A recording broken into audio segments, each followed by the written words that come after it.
Photoshop में इंसानी अज़ा को मूव करवाने के लिए सबसे पहले आपको इस लेयर की एक डुप्लीकेट लेयर बनानी पड़ेगी।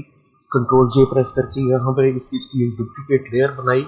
उसके बाद इसका बैकग्राउंड हमें रिमूव करना पड़ेगा। तो यहाँ पे प्रॉपर्टीज में आप रिमूव बैकग्राउंड पे क्लिक करें तो बैकग्राउंड रिमूव हो जाएगा। रिमूव होने के बाद इस लेयर पे आप राइट क्लिक करके इसे कन्वर्ट टू स्मार्ट ऑब्जेक्ट कर दें और अब एडिट पैनल में जाके आप पपेट वार्प को यहाँ पे सिलेक्ट करें और यहाँ जिन जिन एरिया को जिन अज़ा को आप मूव करवाना चाहते हैं वहाँ पे आप ये डॉट्स लगाएं। यहाँ पे क्लिक करें। डॉट पे क्लिक करते हुए आप जो इन अज़ा को यहाँ से आप मूव करवा सकते हैं, मूव करवा सकते हैं। तो ये जैसे आपकी चॉइस हो। इसके बाद एंटर कर दें और ये आपका बिफोर और ये आफ्टर और एंजॉय कीजिए।